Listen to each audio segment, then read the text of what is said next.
The ability to live an illumined relationship is completely dependent on the consciousness that we bring to relationship. That could be the consciousness of who we are, that we discover in spiritual realization and spiritual awakening. That could be consciousness to all the ways that we relate to the world, to other human beings, consciousness to what is happening within our own being. And part of consciousness is really beginning to realize the power of choice. Now, choice is one of these profound paradoxes that lies at the very center of the illumined view of reality.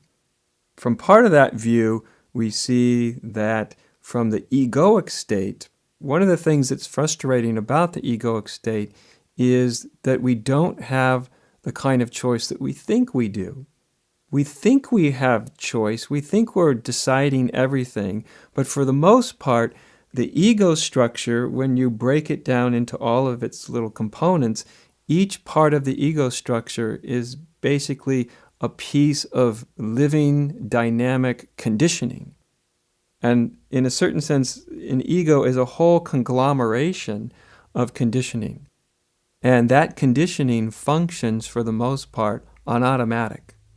And so when we're deeply enmeshed in the egoic state of consciousness, we experience that there's choice, but there really isn't choice. We also experience the limitedness of our choice all the time, that we want to do things, but we don't do them. We want to not feel a certain emotion, but we are feeling it anyway. If you're a spiritual meditator, you want your mind to be quiet, but you can't choose to make it quiet. So we keep, in the egoic state, we keep running into the lack of choice.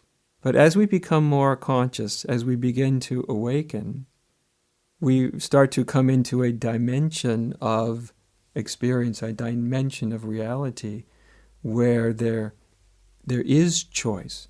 There's not a separate individual making the choice, but there is choice. And this is a real key to our freedom, to liberation, and to really bringing a much more illumined state of consciousness into the way we're relating. When we arrive at a certain state of consciousness, all of a sudden we begin to have choice, actual choice. And to begin to exercise this choice, it requires that we have a capacity to come into a really deep state of stillness. Because in a deep state of stillness, we're actually accessing a part of our consciousness that's prior to all the conditioning. It's an unconditioned state of being. And only in the unconditioned state of being that is prior to the conditioning, only there do we have choice. Only there can we exercise choice. As soon as we leave that state, we're actually in a completely conditioned realm.